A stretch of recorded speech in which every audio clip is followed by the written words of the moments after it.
прагне прыгодаў. Еўрарадыё. Вітаю слухачоў Еўрарадыё. У студыі Зміцер Лукашукі. Гэта сумесны эфір Еўрарадыё і Е-прамовы, які можна не толькі слухаць, але і глядзець праз аккаунты Еўрарадыё ў сацыяльных сетках Facebook, Аднакласнікі, ВКонтакце, на канале YouTube. Мы працягваем звяртацца да гісторыі Беларускай Народнай Рэспублікі.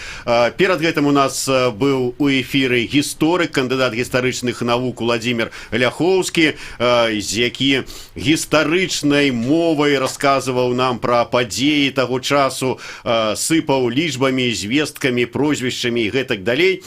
А зараз у мяне ў гасцях мой калега, журналіст Сергей Шупа. І больш весела, жыва і па-жыццёваму раскажа таксама пра тыя ж самыя падзеі, але зусім іншай мовай.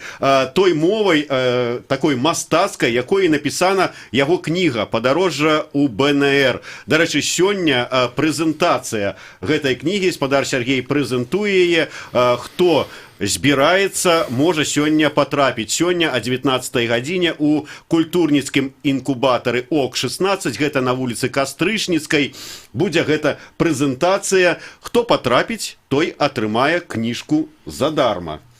Не давядзецца купляць, таму што кніга сапраўды цікавая. Але, спадар Сергей, а што для вас такое БНР? Чаму вось вы, калі я не памыляюся, на пачатку 90-х так вось акунуліся ў гэтае жыццё і, як вы пішаце, некалькі гадоў пражылі ў Беларускай Народнай Рэспубліцы? Ну, я думаю, што ўсё пачалося значна раней. Просто калісьці я цікавіўся беларускай гісторыяй і адчуў, што ёсць кавалак гісторыі, які просто запаўняецца нейкім вакуумам. Або на этой вакуум, эта пустка завешваецца нейкімі незразумелымі транспарантамі, якія мне нічого не кажуць. І я пачаў неяк шукаць інфармацыю, што ж это такое было. Першы раз, можа, прачытаўшы, калі быў маленькі, я чытаў энцыклапедыі всякія. Беларуская савецкая энцыклапедыя на пачатку 70-х змясціла адпаведны артыкул, я прачытаў, нешта не зусім зразумеў. А тады ўжо, калі вырастаў, пачаў эту хвалю неяк лавіць, і тады выходзіла такая цудоўная, ну, я б не сказаў серыя, яны выходзілі так хаотычна, як сказаў бы, кніжак так называемых як бы контрпрапагандысцкіх, але насамрэч яны былі самыя нармальныя прапагандысцкія кніжкі. Яны былі як бы супраць БНР, але гэта была адзіная крыніца, дзе пра это БНР можна было штосьці даведацца. Это там Алесь Башко, там, я уже іх цяпер нават і не прыпомню все прозвішчы, яны там як бы клеймілі, тапталі, піналі эту БНР, але пісалі пра яе, расказвалі, што там это БНР, там і такі сцяг, і такі герб, і там і было і тое, і тое, і тое, і гэтым абудзілі гэтую цікавасць. А уже жывучы ў Вільні на пачатку 90-х, раптам, это ўжо доўгая гісторыя, адкуль это ўзялося, я даведаўся, што ў дзяржаўным архіве Літвы захоўваецца цэлы вялікі фонд Беларускай Народнай Рэспублікі, які яшчэ фактычна нікім толкам не апублікаваны. А мне просто як бы падумалася, што калі не я, дык хто. І я просто пачаў хадзіць у гэты архіў, нейк набыў сабе ці пазычыў нейкі лэптоп і ціхенька сядзеў і 6 гадоў гэты архівы па літарцы набіраў. Перабраў все там, колькі там 1000 дакументаў было, а пасля ўзяў і выдаў, ось і ўсё. Ну і вынікам гэтага вашага сядзення і клыпання сталі дзве кніжкі архівы БНР. Але, наколькі я разумею, гэтыя кніжкі таксама былі, ну, такія, сухой мовай нейкіх вытрымак з архіваў напісаныя. Ну, они не зусім сухое, тому што там дакументы былі самыя розныя. Это не проста нейкае там афіцыйнае справаводства, я не ведаю, там ураду, народнага сакратарыяту, хаця было і такое. А гэта і сярод іншага, і што я лічу, можа, найважнейшай часткай гэтых архіваў, там всяго недзе 3500 дакументаў, і з іх 1500, я падлічыў, або прыблізна, ліставання, эпісталяры ўсіх гэтых дзеячоў, якія ў этой БНР былі замешаны.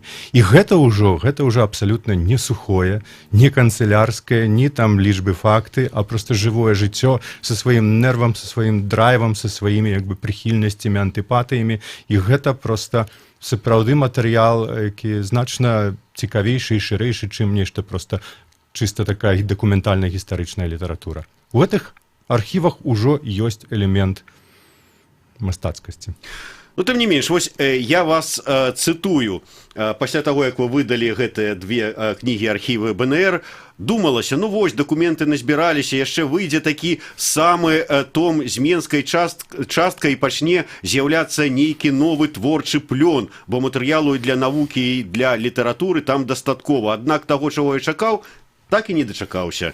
Навукоўцы, праўда, не падвялі, а вось папулярнай літаратуры не відаць. Ваша кніга, гэта не дачакаліся і вырашылі ўзяць справу ў свае рукі? Ну, фактычна выйшла так, што зараз набліжалася 100годдзе БНР, і мы мусілі чыста па працы неяк это пакрыць усімі магчымымі жанрамі і матэрыяламі. Мы зрабілі відэацыкл нейкіх такіх гісторыек, мы зрабілі падкасты нейкія, аўдыо, і гэта все паралельна рабілася. Я проста збіраў матэрыял, а пасля бачу, што з этого можа атрымацца і кніга. Як бы яшчэ за пару месяцаў да выхаду мне на ту галаву б не прыйшло это зрабіць, але неяк само пачалося і само вот так вот выпло. Па ходу там вызначылася як бы і жанр, і форма, і як это падаць, і вось вынік такі. Это непланаванае, як кажуць, непланаванае дзіця. Часам бывае. Ведаеце, мне вот асабіста не хапае такой вот мастацка-прыгодніцкай літаратуры на падставе фактаў з гісторыі Беларусі. Вы вывучалі ўсе гэтыя дакументы. Як вы лічыце, вот на падставе гэтых дакументаў, гэтых жыццёвых нейкіх, я не ведаю, здарэнняў, якія вот з гэтых дакументаў былі, вынікалі, можна было напісаць добрыя там прыгодніцкія, а то, можа, фантастычныя кнігі, серыялы зняць? Ну, безумоўна, там гісторыя была даволі складаная, заблытаная, доўгая, там 7 гадоў это все цягнулася. Больш-менш я беру вот гэты перыяд такого больш-менш існавання БНР, калі яны нешта спрабавалі зрабіць, і пасля як бы распісаліся ў тым, што, на жаль, абставіны складаецца так, што гэтым разам у нас не выйшла, нешта там засталося яшчэ, але ўсё роўна. І там матэрыялу хапае на ўсё. Ну, але гэта у нас былі спробы напісання нейкіх гістарычных раманаў, але это хутчэй былі такія пераказ гістарычных фактаў, падзеяў, вычытаных у дакументах ці там ва ўспамінах нейкіх, так замаскіравана пад літаратуру. Яны як бы не цягнуць на літаратурныя творы. Літаратура мусіць быць пра літаратуру, мусіць быць проста нешта большае, чым проста взяць нейкія там успаміны, перапісаць іх сваімі словамі, дадаць там нейкія як бы апісанне пейзажа, і з гэтага літаратуры не атрымаецца. Чаму не атрымалася? Вот чаму нашы літаратары не зацікавіліся гэтым перыядам? Ну, это трэба пытацца ў літаратараў. Вот чаму вот тыя, хто вот піша там гістарычныя, пісаць ясна, лёгка пісаць там пра нейкія там Альгердаву дзіду там ці пра, тому што там ніхто не ведае, што там было, газеты ўжо не захаваліся з тых часоў, і я не ведаю, мейлы там Альгерда кейс тут недзе зніклі, уже ніхто ні за руку не зловіць, не так істотна, там можна придумляць все, што хочаш. Это уже такая гістарычная фэнтэзі.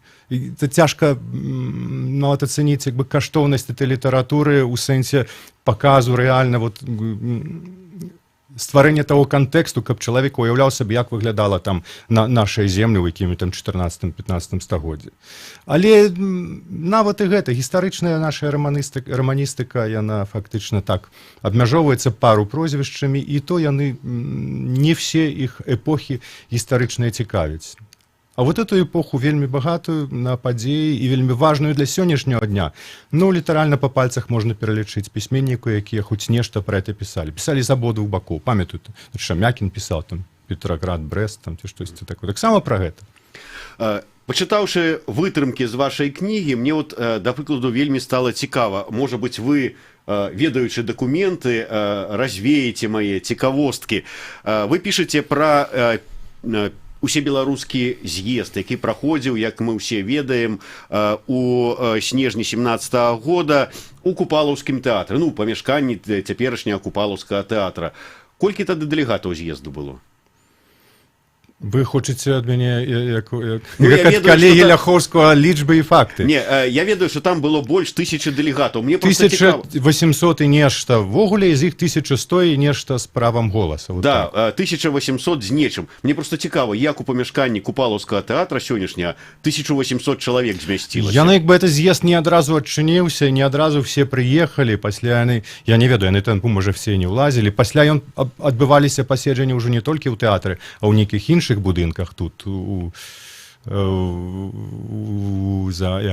дворянского собрания по-расейску яны тады пісалі. Недзе тут пабліз. Так што ён так бы размеркаваўся па некалькіх секцыі такія. Секцыі былі, а пасля ўжо, напэўна, калі ўжо прымалі рэзалюцыі, там уже набілася куча людзей. Я не ведаю, колькі там можна напхаць людзей у тэатр. Можа, там трошкі тая расстаноўка была іншая, можа, крэслы былі нейкія вузейшыя, меншыя. І людзі былі худзейшыя. Ну, але сотні людзей там былі ў тую ноч, калі прыйшлі бальшавікі, іх пачалі разганяць. І таму так доўга там іх адтуль выбівалі, там барыкады там будавалі за тых крэслаў, там некалькі разоў прэзідыум новы саджа. Там была цэлая, ўжо пра гэта можна было цэлы фільм зняць, фактычна. Дарэчы, вось Уладзімір Ляхоўскі сказаў, што як маглі вось так гэтыя удзельнікі сходу, які, в прынцыпе, і рыхтаваўся там цягам тыдні, там вот секцыі гэтыя праводзіліся, не падрыхтавацца да таго, што іх будуць разганяць, ніякай аховы такой самаабароны не стварылі. Ну, таму што яны ад тых самых бальшавікоў атрымалі дазвол на правядзенне з'ездаў. Ні ў галаву не магло прыйсці, што раптам на нейкім узроўні у гэтых бальшавікоў нешта там пераключыцца, яны пачнуць разганяць. І не было ніякай падставы разганяць. Ну, вы ведаеце там гісторыю, што проста бальшавікі як бы дазволілі, бо там вельмі было шмат людзей пад іхнымі ўплывамі, там левае крыло, ці як іх там назваць.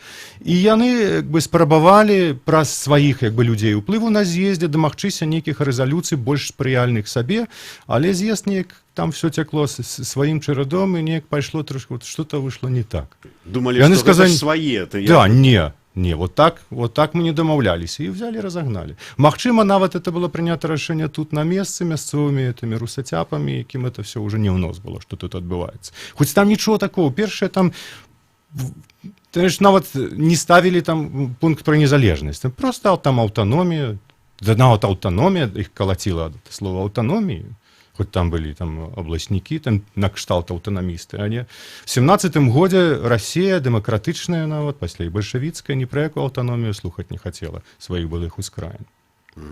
Дарэчы, вот Пётр Рабушка пытаецца, кнігу архівы БНР, дзе можна набыць і колькі каштуе?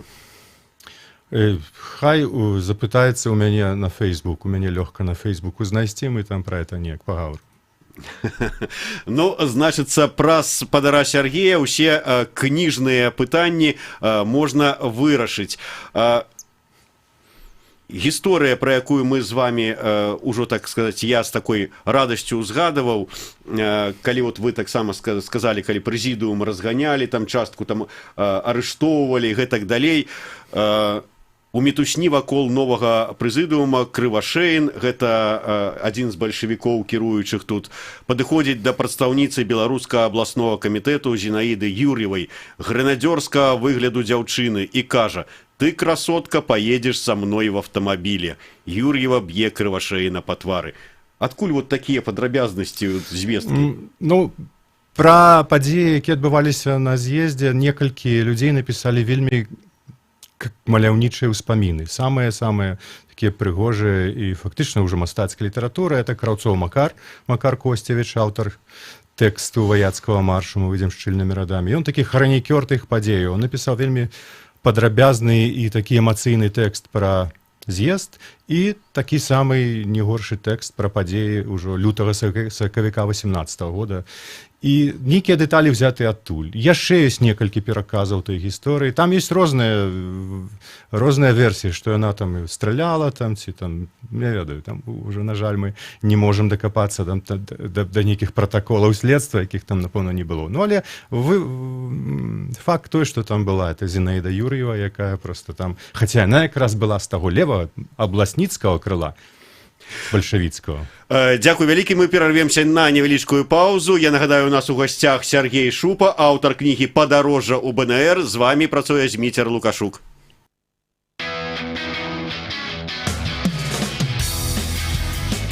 Еўрарадыё. Мы першае рок-радыё Беларусі. Самыя свежыя навіны і аналітыка, музыка і крытыка. Мы незалежная крыніца інфармацыі ў тваім рэальным жыцці і ў інтэрнэт-прасторы. 24 гадзіны на суткі нас можна знайсці на старонцы еўрарадыё.фм.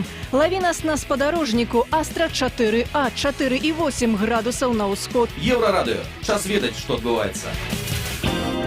Добрый день, 16:20 у Беларуси. При микрофоне Лиза Кучаравая. Запрашаю на короткі інфармацыйны выпуск навінаў. У Мінскім дзяржаўным каледжы тэхналогіі дызайна лёгкай прамысловасці перанеслі заняткі з 21 сакавіка на нядзелю 25 сакавіка. Навучэнцам пра гэта паведамілі праз аб'яву.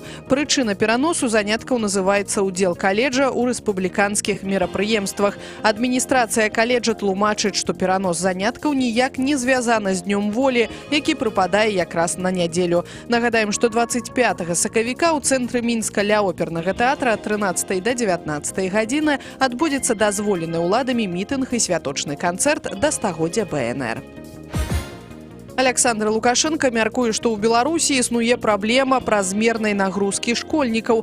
Пра гэта ён заявіў падчас сустрэчы з творчай моладдзю ў беларускім дзяржаўным маладзёжным тэатры. Лукашенко адзначыў, што вучні старэйшых класаў праводзяць у школе па 6-7 гадзін. Дома трэба рабіць хатнія задання, а гэта яшчэ некалькі гадзін. У выніку у іх проста няма часу на заняткі спортам ці на хобі, кажа Александр Лукашенко. Кіраўнік дзяржавы перакананы, што школьнікам трэба выкладаць тое, што ў іх застаецца ў галаве ў будучыні, каб яны уступалі з гэтымі ведамі ў дарослае жыццё. Перамены патрэбны і ў ВНУ, якія павінны стаць прыступкай да практычнай дзейнасці, падкрэсліў сёння Лукашенко.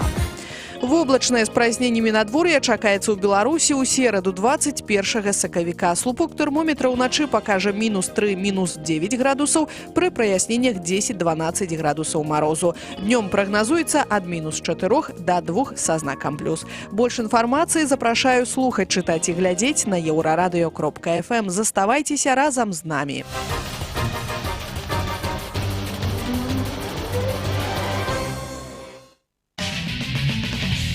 Еўрарадыё.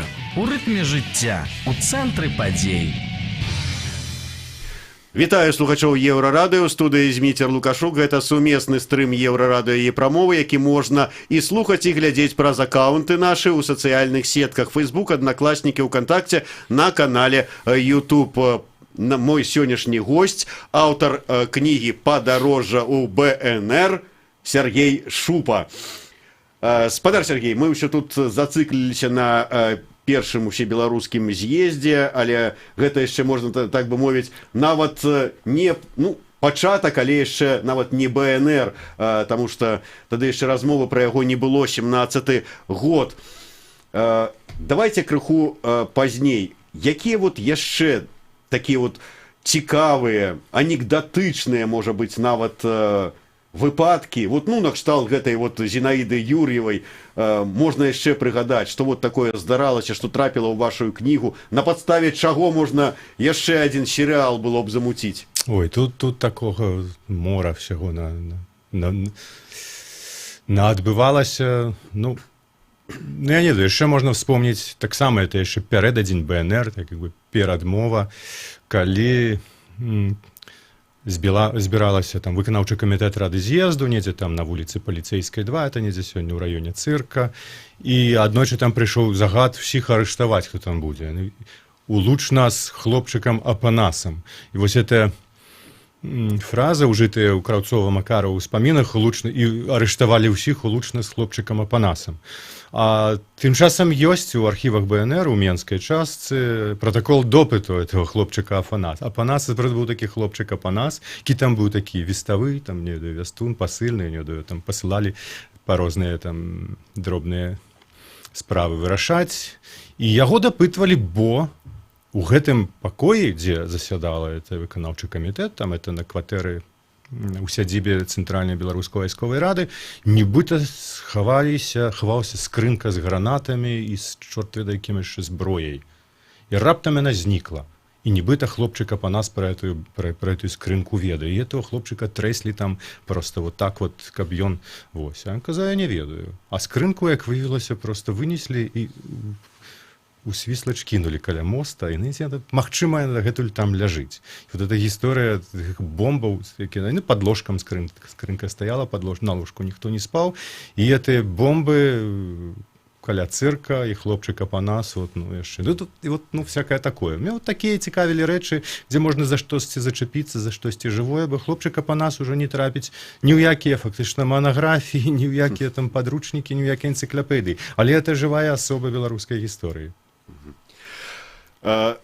Яшчэ хацелася б пацікавіцца, ёсць якія дакументы, раскажыце пра гэтую гісторыю, як выбіралі і вырашылі, прыйшлі да рашэння спыніцца на бел-чырвона-белым сцягу і пагоні, бо я ведаю, што былі розныя варыянты, які ўсё ж такі сцяг узяць, які герб будзе ў БНР.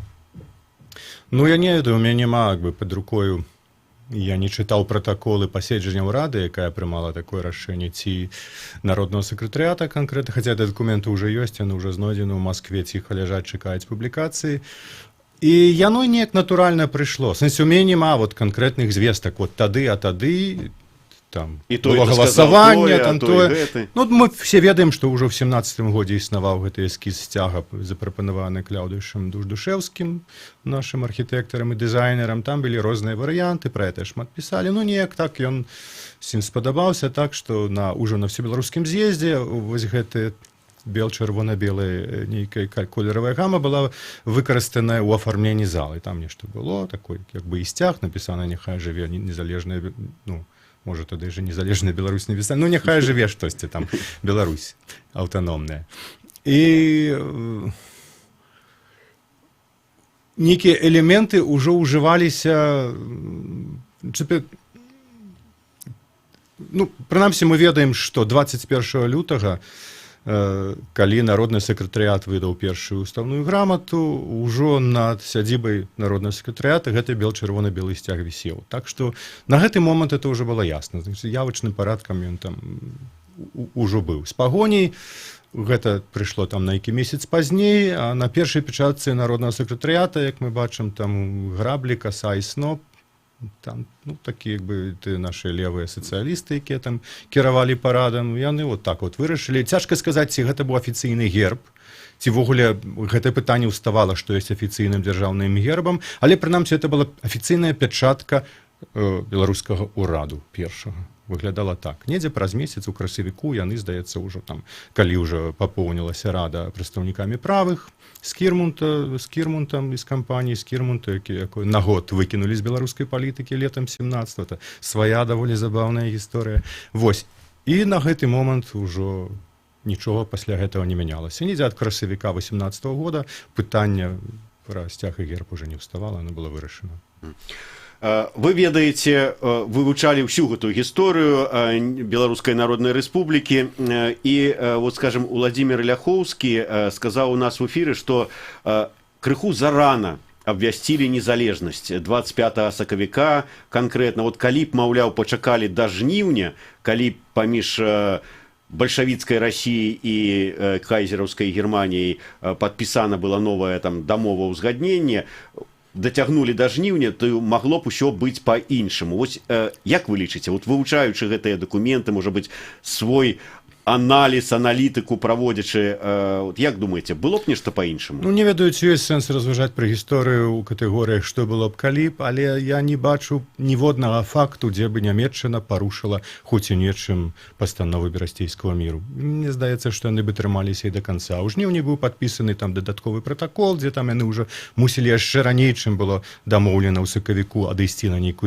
лінію да Бярэзіны, але па сутнасці в берасцейскім міры нічога не мянялася. Это свая такая гісторыя ввогуле, там это звязана і з тэлеграмай Кайзера, смешныя ёй прэтэнзіі вельмі. Дарэчы, пра гэтыя прэтэнзіі, я думаю, вы чыталі это ўсё, што папракаюць айцоў-заснавальнікаў БНР этой тэлеграмай. А як вы лічыце? Скажем так, я сёння, можа, уздыму сам пытанне на прэзентацыі. Глядзіце, это савецкая прапаганда к шарманку. Тэлеграма Кайзера і нон-стоп просто. Што вы прычапіліся? Людзі, 3 сакавіка быў падпісаны берасцейскі мір. Нямецчына да гэтага часу заняла ўжо Беларусь да Дняпра, так? першым пункце міру нават прысутнічае слова дружба. Будзем жыць у міры і дружбе. Ад 3 сакавіка 18 году Савецкая Россия и Нямецчына — это прыязныя краіны. Ну, не кажу там союзники, не союзники, союзную дамову не заключали, але Россия здрадзіла сваім союзнікам в вайне, просто плюнула, в спину им нож усадила Антанте, там, тымі, хто як бы воевал супраць этого центральных дзяржаў, так званых, это Нямецчына, Турция, Болгария и Австрия. Яны здрадзілі ім и подписали з ім мир и дружбу. Это прыязныя дзяржавы. И одна з іх, и другая, як бы былі супраць БНР. В сэнсе, у гэтай раскладцы, вот, скажем, мы савецкім прапагандыстам, ёсць Россия, Нямецчына и БНР. Так якраз Россия и Нямецчына на адным баку, які супраць БНР, а БНР, якая спрабуе дамагчыся незалежнасці, не атрымлівае як бы падтрымкі ні з водного боку. Яны і варожыя абедзве ў аднолькавай ступені адна адну падтрымліваюць. Там напісана таксама ў расійскім міры, што бакі абязуюцца не падтрымліваць нейкія структуры палітычныя, квазідзяржаўныя, якія былі накіраваныя супраць другого боку падпісанта. Значыць, ніякай Беларусі незалежнай на гэтай тэрыторыі немцы не мелі права прызнаваць. Вось. Тут такая тэлеграма, ну, прабачце. Уявіце сабе, можна такую как бы, аналогію прывесці. Вось. Россия такі, як бы, бо беларускія тэрыторыі былі аддадзеныя часова як заклад пад выплату кантрыбуцыі. Вот мы вам выплацім кантрыбуцыю, каб мелі гарантыю, што мы вам выплацім. Вот пакуль вот можаце тут заняць, рабаваць, што хочаце рабіць на этой зямлі. А мы вам выплацім, тады вы адсюль выйдзеце. Вот так на такіх умовах Берасцейскі мір вызначаў тэрыторыю Беларусі. Як часовая тэрыторыя для всялякого магчымого выкарыстання. Это уявіце сабе як бы суценёр просто нейкаму багатаму пану вінаваты кучу грошай. Сёння не можа аддаць, і таму дае вот, ну, тут такая прыгожая вясковая дзеўка наіўная, ён дае вот, ну, пакарыстайся, пакуль вы з этой дзеўкай. А мы назбіраем грошы, тады дзеўку мы забярем сабе і все. І вось гэтыя палітычныя суценёры Россия і іх як бы духоўныя нашчадкі, якія да сёння прыгадваюць эту тэлеграму. І яны вот такой як бы вясковай дзеўцы пачынаюць вытыкаць, што яна у гэтага багатага паніча заходняга папрасіла падтрымці, просто адпусціце, я хочу быць там свабодная. Ну просто это настолькі амаральная вот эта сама по сабе прэтэнзія. Як вы як бы з немцамі прыязная краіна, и вот так вот как бы ставите пытанне, что вот яны написали телеграмму Кайзеру.